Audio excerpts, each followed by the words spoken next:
잠언 10장 9절은 바른 길로 행하는 자는 걸음이 평안하려니와 굽은 길로 행하는 자는 드러나리라고 말씀을 했습니다. 또 잠언 11장 19절과 20절에는 이렇게 또 말씀이 기록되어 있어요. 공의를 굳게 지키는 자는 생명에 이르고 악을 따르는 자는 사망에 이르느니라. 마음이 굽은 자는 여호와께 미움을 받아도 행위가 온전한 자는 그의 기뻐하심을 받느니라. 이상의 말씀들은 오늘날 우리가 어떻게 성공자가 되고 또 반대로 어떻게 실패자가 되는가에 대해서 정확하게 보여줍니다. 누구나 성공하기를 원합니다. 누구나 잘 되고 싶어 합니다. 저도 그렇고 여러분도 그렇고 저는 우리 교회가 잘 되길 바라고 우리 성도들이 잘 되길 바라요. 누구나 다 이러한 마음들이 있고 이런 욕망들이 있어요. 그러나 모든 사람이 그렇게 다 잘 되고 성공하지는 않습니다. 문제는 이런 인간들의 욕망과는 달리 때때로 실패와 불행이 우리 인생에 찾아옴으로 말미암아 한없이 괴롭고 고통스러울 때도 있다는 거죠. 실패의 고통은 여기서 멈추지를 않습니다. 한 걸음 더 나아가서 가슴에 대못이 박힌다는 말 들어보셨죠? 우리 어린 친구들은 모를 거예요. 그게 뭔지. 여러분, 이 가슴에 대못이 박힌다고 우리의 삶에 말할 수 없는 상처를 남깁니다. 뭐가? 실패가. 그래서 실패하고 나면 실패는 에디슨은 성공의 어머니다, 병가지 상사다, 그런 말들 많이 있지만 실패하고 나면요 상처가 많이 남아요. 그래서 우리는 실패하지 말아야 되는데 이게 말처럼 쉬우냐? 또 그게 안 쉽다는 게 또 문제죠. 참 실패하기를 원하지 않지만 이상하게 실패는 우리 주변에 언제나 가까이 있다는 거예요. 실패에는 두 가지 유형이 있습니다. 첫째는 갖추어야 할 삶의 여건을 갖추지 못함으로써 실패하는 경우. 이게 무슨 말이냐? 한마디로 능력이 부족해서 실패했다는 거예요. 그러니까 능력이 부족해서 실패했다, 이해가죠, 그거는. 두 번째는 성공의 모든 조건을 다 갖췄음에도 실패하는 경우가 있습니다. 이럴 땐 이해가 안 가요. 저 사람 다 조건이 다 좋아요. 참 좋은 집에서 태어나고 좋은 학교 나오고 잘생기고 유복하고 돈도 많고 아무튼 스펙도 좋고 다 좋은데 안 돼요. 이런 걸 보면서 우리는 이해를 못합니다. 어떻게 이런 일이 생길까? 모세가 바로 그런 사람이었습니다. 태어날 때부터 하나님 보시기에 아름다운 사람이었어요. 애굽의 모든 학술을 다 배워서 말과 행사가 다 뛰어난 지도력이 있는 사람이었어요. 그럼에도 불구하고 모세가 실패할 수밖에 없었다는 데에 오늘의 문제가 있습니다. 왜 모든 것을 다 갖추고도 실패할 수밖에 없었는가? 태어날 때부터 탁월한 지도력의 소양을 갖추고 태어났고 애굽의 모든 학술을 다 배워서 말과 행사가 능했는데 말입니다. 그뿐입니까? 동족에 대한 사랑의 마음도 들끓었어요. 그래서 자기의 동족의 미래를 위해서 자기를 희생하고 헌신하고자 하는 뜨거운 사명감까지 모세에게 있었어요. 이렇게 너무너무 좋은 사람이었는데, 너무너무 좋은 조건을 많이 가지고 있었는데 그런 모세가 왜 실패할 수밖에 없었냐는 말입니다. 모세가 이렇게 뛰어난 지도력의 사람이었음에도 불구하고 실패할 수밖에 없었던 이유는 그에게 자기만 있었을 뿐 하나님이 없었기 때문입니다. 그러다 보니 자연스럽게 모든 것이 자기중심적이었어요. 생각도 자기중심적이었고 말도 행동도 처신하는 것도 다 하나님 중심이 아닌 자기중심이었어요. 하나님이 어떻게 하실지에 대해서는 별 관심이 없어요. 하나님이 어떤 계획을 가지고 나를 사용하려고 하시는지 하나님의 계획과 하나님의 생각에 대해서는 전혀 관심을 두지 않고 자기 하고 싶은 대로 자기의 생각대로 동족을 구원하는 것도 하나님의 뜻에 의해서가 아니라 자기가 하고 싶어서 하고 자기가 모든 것을 다 중심이 되어서 하려고 하는 그런 마음이 모세에게 있었다는 거예요. 오늘날도 하나님 없는 사람들의 특징이 그렇습니다. 알량한 자기의 지식, 자기의 능력과 자기의 사회적인 기반과 경험을 가지고 그런 것을 의지한 채 살아갑니다. 한마디로 자기 과신에 꽉 사로잡혀 있다는 거예요. 자기가 도대체 뭐라고 뭐 물론 세상적으로 생각하면은 아까 얘기한 대로 너무너무 조건이 좋죠. 잘생겼죠, 돈 많죠, 부모 잘 만났죠, 학교 좋은 데 나왔죠, 똑똑하죠, 뭐만 했다 하면 그냥 다 주변에서 와 잘한다 잘한다 해주죠. 그러나 이런 사람들, 하나님이 아니라 자기 중심으로 살아가는 사람들, 하나님이 마음에 없는 사람들, 이런 사람들은 이렇게 자기 과신에 꽉 사로잡혀서 살아간다는 겁니다.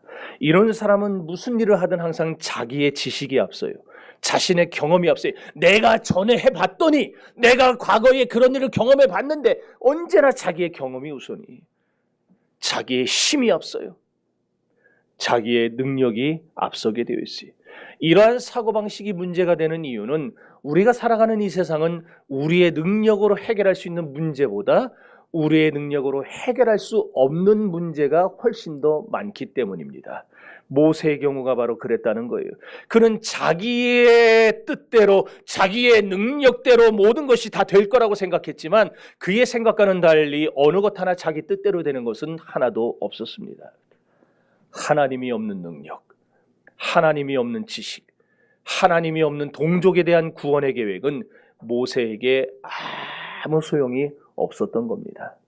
결국 하나님 없는 모세는 동족을 위한다는 명분 하에 애꿎은 애굽 사람만 쳐 죽이고 미디안 광야로 도망치는 비참한 신세가 되고 말았습니다. 사도행전 7장 29절 이하를 보면 이렇게 모든 소양과 능력을 다 갖추고도 인생의 목표를 달성하지 못하고 도리어 실패자로 전락한 모세를 이렇게 소개해 줍니다. 모세가 이 말 때문에 도망하여 미디안 땅에서 나그네가 되어 거기서 아들 둘을 낳으니라. 아주 평범한 말씀 같지만 이 말씀 속에는 모세의 좌절과 고민이 꽉 차 있었어요. 하나님 없는 인본주의, 하나님 없는 자기중심주의는 그렇게 훌륭한 지도력을 갖춘 모세를 한갓 필부의 자리로 떨어뜨리고 말았던 것입니다. 여기서 우리는 깨닫게 됩니다. 인본주의가 얼마나 위험하냐. 자기중심적으로 사는 생각과 삶이 우리의 인생과 생활에 얼마나 큰 아픔과 고통과 문제를 가져올 수 있는가를 보게 되는 거예요. 그럼에도 불구하고 오늘날 여전히 우리 주변에는 자기의 능력을 과시하고 자기의 지식과 자기의 배경을 중심으로 살아가는 사람들이 너무나 많이 있어요. 바울은 갈라디아서 3장 3절에서 이런 사람들의 삶의 결말을 이렇게 진단합니다. 너희가 성령으로 시작하였다가 육체로 마치는도다. 모세의 실패는 우리가 어떻게 이 세상을 살아가야 될지에 대해서 중요한 교훈을 줍니다. 오늘날 우리가 이 세상을 자기중심적으로 또는 인본주의적으로 살아서는 안 되는 이유가 뭡니까? 이 세상은 하나님 없이 살 수 없는 세상이기 때문에 그렇습니다. 우리는 이 세상이 하나님 없이 자기 지식으로, 하나님 없이 자기 능력만으로 살 수 없는 세상이기에 인본주의가 통하지 않는다는 것을 철저하게 깨달아야 됩니다. 사도 바울은 에베소서 1장 11절에서 모든 일을 그 마음이 원하시는 대로 역사하시는 하나님이라고 했어요. 이 말은 뭐냐? 하나님이 이 세상의 주인이라는 말이에요. 그렇습니다. 자신의 절대성, 자신의 불변성, 자신의 유일성을 가지고 하나님은 오늘날 이 우주 삼라만상을 하나님의 생각대로 주장하시는 이 세상의 유일하신 주인이십니다. 신학에는 여러 가지 갈래가 있어요. 구약신학, 신약신학, 조직신학, 실천신학, 선교신학, 그 다음에 수도 없이 많아요. 그런데 이런 갈래들 중에서 인간의 척추 역할을 하는 신학이 하나 있는데 그게 조직신학입니다. 그래서 조직신학이 잘못되면은 이상한 대로 종말론으로 빠지고 이제 그런 거 있잖아요. 세상이 몇 년 몇 월 며칠 날 종말한다 이런 걸로 빠지고, 이 조직신학이 잘못되면은 성경 전체를 보는 눈이 틀려져 버리기 때문에 자기는 교회를 다닌다고 하는데 하나님이 원하는 신앙생활이 아니라 자기 마음대로 신앙생활을 하게 되는 거예요. 그래서 조직신학이 중요해요. 그런데 우리 대한예수교 장로의 합동 측 신학의 뼈대는 원래 미국과 화란에서 왔어요. 우리 벨직 신앙 고백서하면서 다 배웠죠? 예, 미국과 화란. 그 대표적인 신학자, 조직 신학자 중에 루이스 벌코프하고 찰스 아찌라는 조직 신학자가 있어요. 근데 이 사람들이 뭐라고 말을 했냐면은 둘이 같은 말을 했어요. 하나님이 우주 삼라만상을 당신의 생각과 계획대로 이끌어 가시고 활동하신다. 이걸 우리가 오늘 요즘에 오후에 배우는 벨직 신앙 고백서의 표현대로 하면 하나님은 어떤 분이냐? 섭리하시는 하나님이다 그 말이에요. 하나님은요 세상을 만들어 놓으시고 여기 있는 우리의 저기 시온이 시아 이렇게 다인이 제인이 이렇게 애들 만들어 놓고 그냥 던져 놓고 니들끼리 알아서 살아 이런 하나님이 아니라 하나님은 우리를 세상에 보내놓고 이 세상에 있는 수많은 나무와 동물과 곤충들 새들까지 다 만들어 놓고 하나님이 모든 것이 하나님의 뜻 가운데서 살아가도록 하나님은 뒤에서 다 함께 하시고 보호하시고 책임져 주시는 것. 이걸 섭리하시는 하나님이라 그렇게 표현하는 거예요. 여러분, 하나님은 그래서 사람을 만들어 놓으시고도 우리가 제멋대로 자기 맘대로 사는 것을 하나님은 바라지를 않으세요. 하나님은 우리를 세상에 보내신 다음에 우리가 하나님의 뜻에 의해서 하나님의 계획과 섭리에 의해서 세상을 살아가기를 원하신다는 겁니다. 그래서 사람이 교만하지 못하도록 금세 다음 세대에 자리를 물려주게 만들어 놓으세요. 저도 그렇고 여러분도 그렇고 할 수만 있다면야 여기서 막 그냥 100년 1000년 살고 싶죠. 막 다 하고 싶죠. 얼마나 얘네들 나중에 자란 세대가 돼서 얘네들이 장년이 된 세대는 이 세상에 기막힌 게 많겠습니까? 저 어렸을 때는 핸드폰이 없었거든요. 이거 막 핸드폰으로 그때는 상상 응팔 봤어요?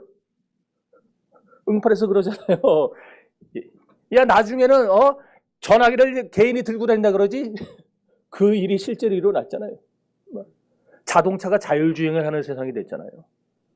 나중에 하늘을 나는 자동차도 나올 거고 그때까지 살아있어야 되는데 그거 좀 한번 타보고 가야 되는데 그런데 우리 인간이 교만하지 못하도록 하나님은 금세 20-30년 지나면은 다음 세대가 치고 올라오게 하셔가지고 다음 세대에 다 자리를 물려주고 물러나게 했어요. 그래서 전도서 1장 4절에 보면은 한 세대는 가고 한 세대는 오되 땅은 영원히 있도다라고 그랬어요. 사계가 찾아오는 자연의 원리 자체도 하나님의 섭리입니다. 그러므로 히브리서 1장 3절은 그 능력의 말씀으로 만물을 붙드신다고 했어요. 여기 만물 속에는 인간도 짐승도 모든 식물과 곤충도 다 포함됩니다. 하나님은 이렇게 말씀의 능력으로 오늘날도 우주와 이 모든 피조 세계를 붙들고 계시고 인도하고 계신다는 말이에요. 그래서 바울은 에베소서 4장 6절에서 하나님은 만유 위에 계시고 만유를 통일하시고 만유 가운데 계시도다라고 말씀했어요. 만유란 천하 만물을 가리키는 거예요. 그러니까 하나님은 천하 만물 속에 계시며 모든 만물을 하나님의 계획 속에서 이끌어 가신다라는 말이 되겠죠. 그러므로 이 세상의 피조물은 하나님의 사람으로부터 또한 짐승과 자연의 식물 세계에 이르기까지 어느 것 하나도 하나님의 창조 목적을 벗어나서 움직일 수 있는 건 단 하나도 없어요. 인간들은 자기의 자유지를 가고 마음대로 산다고 하는데 그러나 이 세상을 창조하신 하나님의 창조 경륜에 비춰보면은 모든 것은 하나님의 다 계획 속에 하나님의 통치 속에 들어있다라는 거예요. 그러니까 여러분 생각을 해보세요. 인간도 하나님이 힘 주셔야 살고 하나님이 능력 주셔야 이기고 하나님이 도와주셔야 문제를 해결할 수 있는 하나님의 피조물인데 그런 인간이 내 힘 의지하고 내 지식 의지하고 내 능력 의지하고 내 돈을 의지하고 살아간다? 그거는 시작서부터 기준 자체가 잘못된 기준이에요. 사도행전 17장 28절에 보면 우리가 그를 힘입어 살며 기동하며 존재한다고 했어요. 이렇게 하나님을 힘입어 사는 게 우리 인간입니다. 태양이 있고 지구가 태양주위를 공전할 때에 태양의 열과 빛이 지구의 모든 면을 다 골고루 비추는 것처럼 하나님은 지금도 한 사람 한 사람의 영혼 속에 역사하시면서 이 세상을 살아갈 힘을 주시고 능력을 베풀어 주시는 하나님이세요. 그러므로 다 사도겠느냐, 다 교사겠느냐, 다 목사겠느냐는 말씀처럼 사람마다 다 다른 거예요. 다 공부 잘해야 세상 사는 거는 아닙니다. 어떤 애는 공부를 잘하고, 어떤 애는 손재주가 좋고, 어떤 애는 발재간이 좋고, 어떤 애는 공을 잘 차고, 다 하나님이 쓰임새가 다르게 세상에 보내놓으셨어요. 그래서 각자의 인생의 몫을 감당하면서 그 자기 자리에서 하나님을 섬기면서 하나님께 영광을 돌리도록 우리를 세상에 보내놓으신 거예요. 이렇게 이 세상에 하나님의 계획과 섭리를 벗어나서 자기의 재능과 의지와 능력과 생각과 힘으로 세상을 살아갈 수 있는 사람은 단 한 사람도 없다는 사실을 믿으시기를 바랍니다. 그런데 이렇게 우주 안에서 인간을 다스리는 하나님의 방법은 세 가지로 나타납니다. 첫 번째 방법은 하나님은 이 세상에 도덕성을 주셔서 세상을 다스리세요. 인간이 혼란스럽지 않고 행복한 삶을 영위할 수 있도록 도덕성이라는 걸 주셨어요. 우리말로 하면 양심이라는 겁니다. 양심. 그래가지고 순간순간 내 마음속에서 도덕성이 작용하고 양심이 작용해서 살아가게 하는 거예요. 물질로 이건 내 거, 이건 네 거, 이거를 구별할 수 있게 하셨어요. 이거 구별 못하면 어떻게 됩니까? 도둑이 되는 거죠. 네 것도 내 거, 내 것도 내 거. 그렇게 되는 거예요.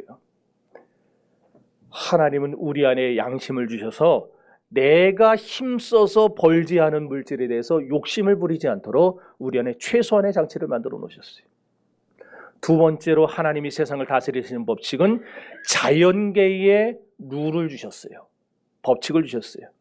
봄, 여름, 가을, 겨울 4개를 주셔서 봄에 씨앗을 뿌리면 여름에 익고 가을에 거두고 겨울에 먹을 수 있도록 자연세계의 법칙을 허락해 주셨다는 거예요.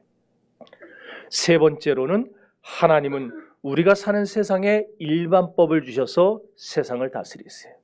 나라마다 법이 있어요.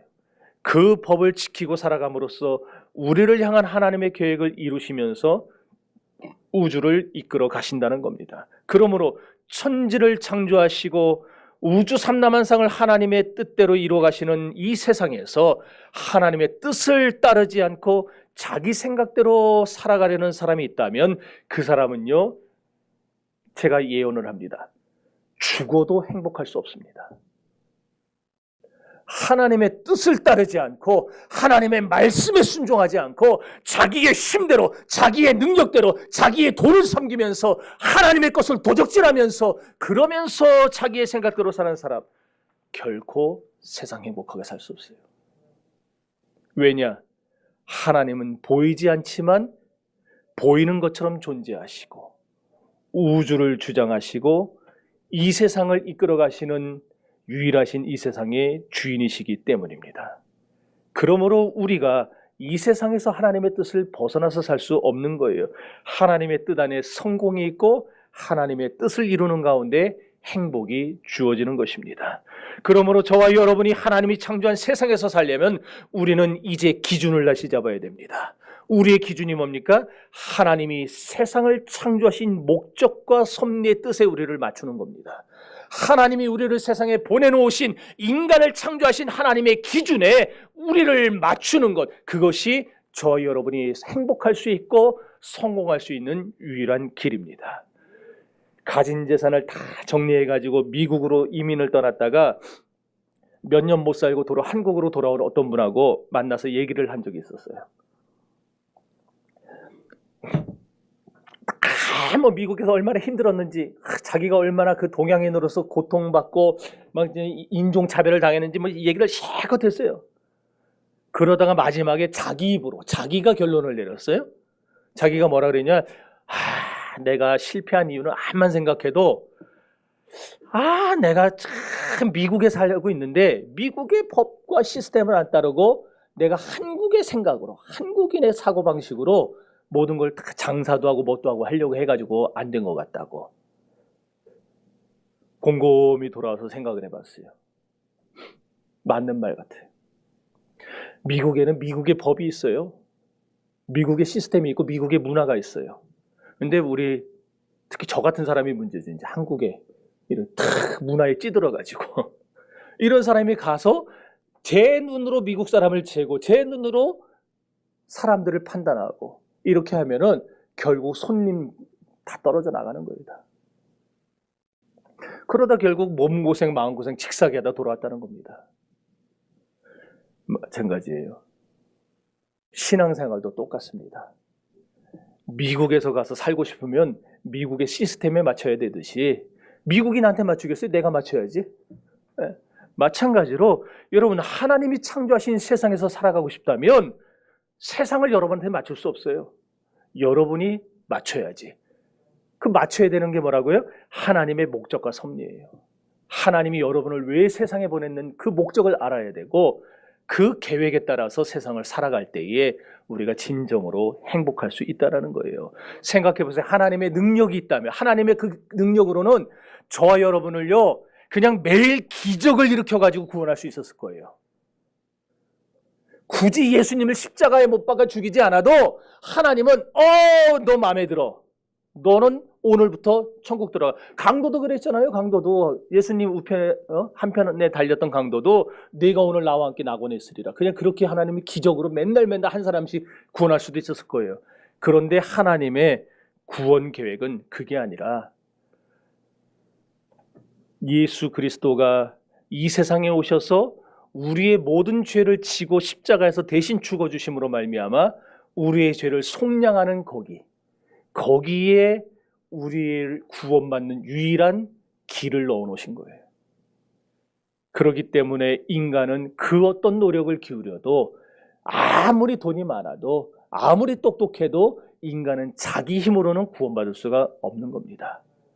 우리가 구원받을 수 있는 길은 딱 하나입니다. 예수 그리스도의 대속의 보혈의 공로를 의지하는 겁니다. 그걸 의지할 때에 저 여러분이 구원받을 수 있어요. 이 고통이 얼마나 고통스러운지 상상을 초월합니다. 그래서 예수님도 십자가를 앞두고 그런 말씀을 하셨어요. 아버지여, 이 잔을 내게서 옮기시옵소서. 할 수만 있다면 이 잔을 내게서 옮겨주옵소서 그랬어요. 그러나 다시 말씀하시죠. 내 원대로 마옵시고 아버지의 원대로 하시옵소서. 얼마든지 하나님은 날마다 기적을 베풀어 우리를 구원할 수 있었지만, 하나님의 뜻이 십자가를 지는 대속의 죽음이라면 그 뜻을 따르겠다는 주님의 말씀이었습니다. 우리의 구원자 되시는 예수 그리스도조차 하나님의 계획과 뜻에 맞춰서 모든 것을 다 아버지 앞에 내려놨어요. 그렇다면 그리스도를 따르는 크리스천, 그리스도의 새끼들, 그리스도의 자녀들인 저와 여러분은 어때야 되겠습니까? 우리도 주님을 쫓아서 우리에게 정해주신 하나님의 계획과 섭리와 뜻에 맞춰서 살아갈 수 있기를 바랍니다.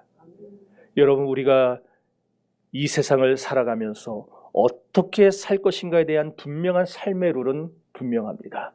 하나님의 뜻에 맞춰서 살아야 한다는 겁니다. 내 능력과 내 지식과 내 경륜으로 살면 얼마 못 가 무너질 수밖에 없어요.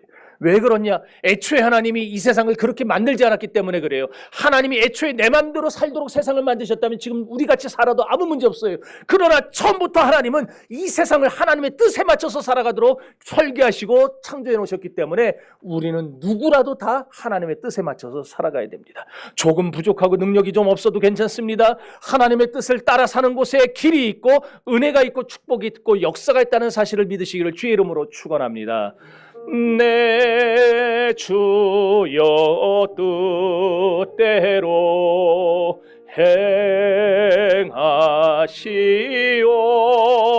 행하시옵소서. 몸과 영혼을 다 주께 드리니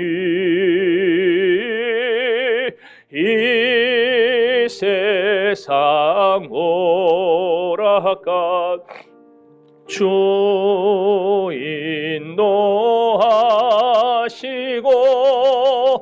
날 주관하셔서 뜻대로 하소서. 사람들은 능력이 부족하면 실패한다고 생각을 해요. 돈 없으면 아무것도 못한다고 생각합니다. 머리 나쁜 사람은 절대로 성공할 수 없다는 고정관념에 사로잡혀 있습니다. 여러분, 이 세상에 머리 나빠도 성공한 사람 수두룩합니다. 손흥민이 머리 좋을 것 같아요? 좋을 것 같아요? 공 잘 차는 쪽으로 머리가 좋을지 몰라도 세상 사는 지식 이런 걸로는 저보다 못할걸요? 신학으로 따져봐요. 나보다 알겠어요? 네. 머리 나빠도요. 진짜 머리 나쁜 건 뭐냐? 공부 못하는 거 그런 게 아니라 진짜 머리 나쁜 거는 하나님이 창조하신 세상에 살면서도 하나님의 법칙에 순종하지 않는 게 진짜 머리 나쁜 거예요. 오늘 저와 여러분, 모세의 실패는 결코 능력의 부족이 아니었어요. 지도력의 부족도 아니었고 말을 못하는 것도 아니었어요. 그는 다 갖췄고 모든 것을 다 가지고서도 자기 뜻대로 하려다가 쓰러졌던 겁니다. 하나님 없이 하나님의 뜻을 따르지 않고 자기의 뜻대로 사는 것은 실패하기로 작정한 삶을 사는 것과 똑같습니다. 미디안 광야로 도피한 모세, 애굽에 그렇게 인물 좋은 공주들이 많았겠지만 미디안 광야에서 양을 치던 십보라와 결혼해서 평범한 필부로 살아가게 됩니다. 모세에게서는 꿈도 사라지고 야망도 사라지고 의욕도 기계도 사명감도 미래의 찬란한 꿈도 다 사라져버렸어요. 하나님 없는 삶의 종점은 이렇게 비참합니다. 하나님 없이 내가 해보려고 하는 사람은 결국 다 실패하고 모든 것을 잃어버리고 맙니다.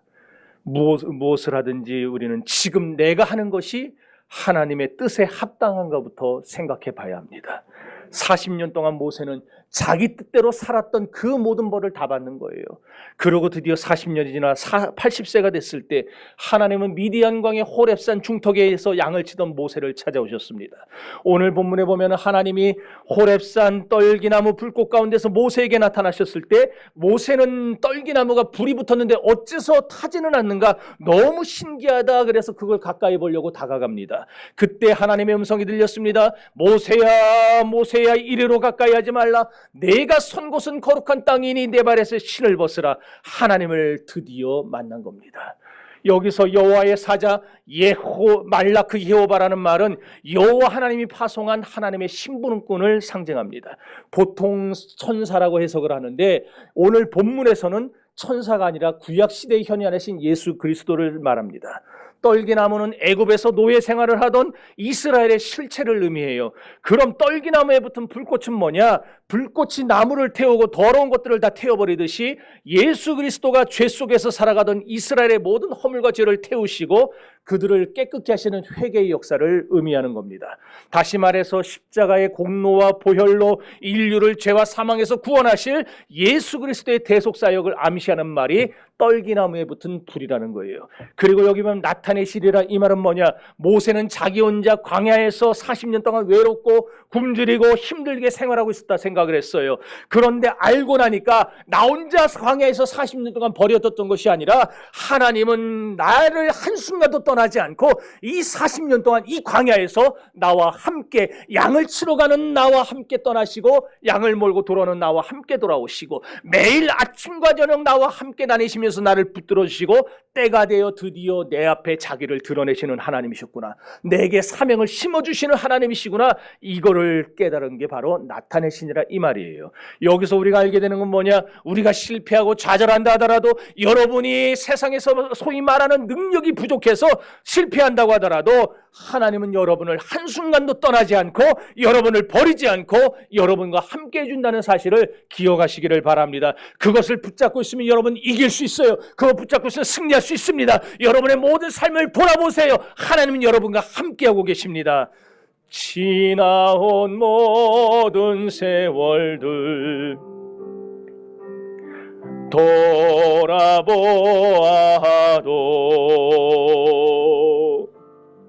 그 어느 것 하나 주의 손길 안 미친 것 전혀 없네. 오 신실하신 주, 오 신실하신 주, 내 너를 떠나지도 않으리라. 내 너를 버리지도 않으리라. 약속하셨던 주님, 그 약속을 지키사 이후로도 영원토록 나를 지키시리라 확신하네. 그렇습니다. 하나님은 한순간도 우리를 버리지 않고 우리를 떠나지 않았어요. 우리와 함께 해주시는 분입니다. 그래서 마태복음 28장 20절에서 뭐라고 하십니까? 볼지어다 세상 끝날까지 내가 너희와 항상 함께 있으리라. 저와 여러분은 혼자가 아닙니다.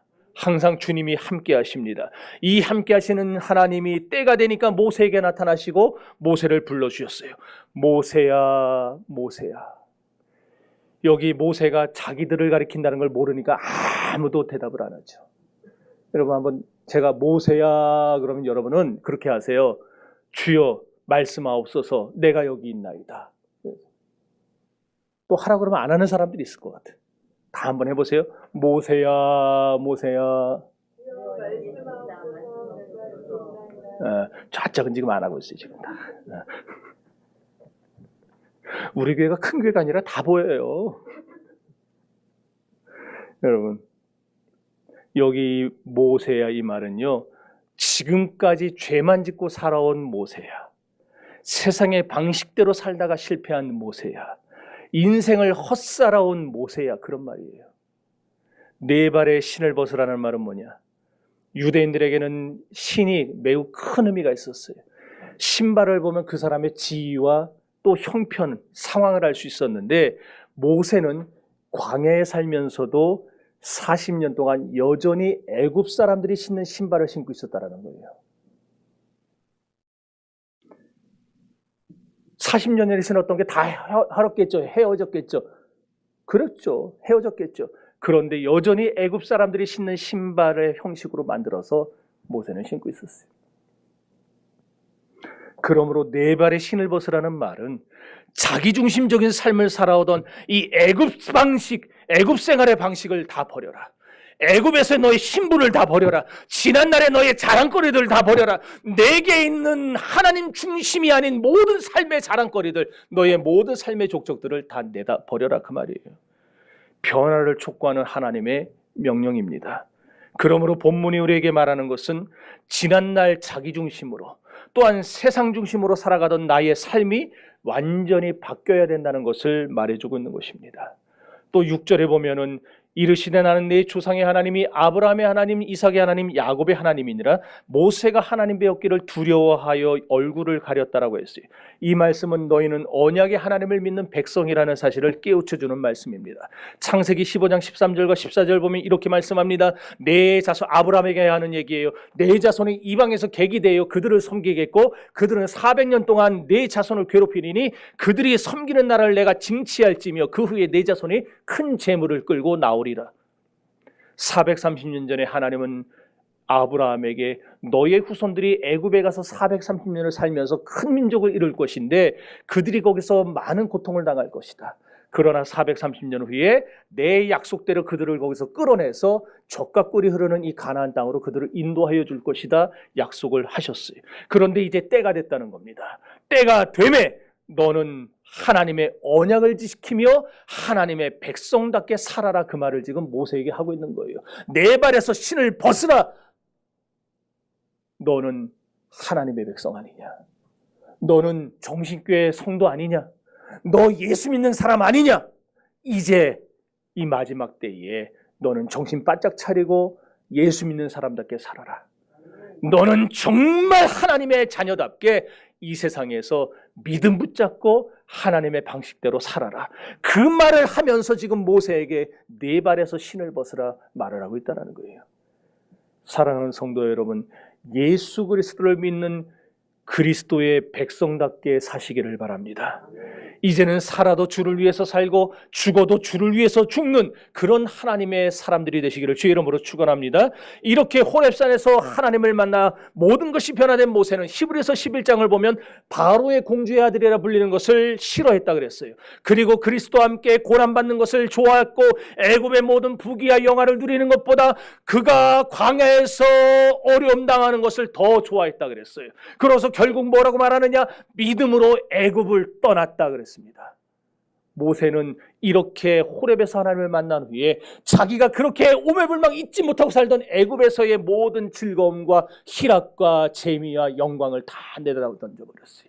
그리고 바로의 공주의 아들로서 잘만 하면 왕도 될 수 있었는데 그 모든 욕심과 욕망도 다 내려놓고 자기의 인생의 모든 초점을 하나님께 맞추기 시작했어요. 그런 모세를 보면서 하나님은 믿음으로 모세는 애굽을 떠났고 이렇게 하신 거예요. 오늘 저와 여러분의 주인이 누굽니까? 하나님이라면 주인의 명령에 우리는 그 명령 따라서 살고 명령 따라서 죽을 수 있어야 됩니다. 가라면 가고 오라면 와야 됩니다. 아멘이 없죠? 왜? 내가 개냐 이거겠죠. 개들 그러잖아요. 야야야 하면 오고 가 그러면 가고. 어떤 사람이 그러더라고요. 어떤 목사님이 이거 갖고 설교하면서 하나님은 우리를 그렇게 창조하지 않았다. 우리가 개냐. 정말 성경을 몰라도 모르는 사람. 요한복음 10장 3절에서 5절 읽어봅시다. 자, 여기 나와요. 시작.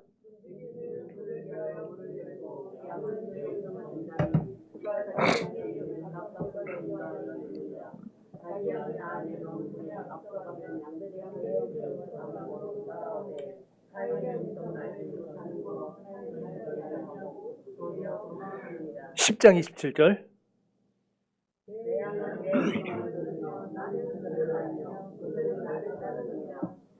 다인아 저기 갔다 와봤어? 양떼 목장 안 가봤어? 시아는 가봤어? 양 가서 먹이 주는 거 해봤지? 근데 먹이 말고 가만히 서가지고 일로와 일로와 일로와 이양아 박양아 일로와 하면 걔네들이 왔어? 오래도 생각이 안 나? 제가 암만 꼬셔도 안 와요 얘네들. 그런데 주인이 뭐라고 한마디만 하면 걔네들 쭈르륵 주인을 쫓아가더라고요.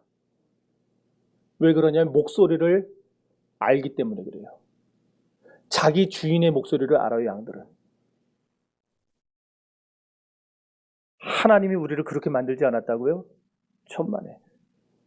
이사야 40장에 내 백성은 나를 찬송하게 하기 위하여 지었다 그랬어요. 오늘 여기서도 내 양은 내 음성을 듣는다.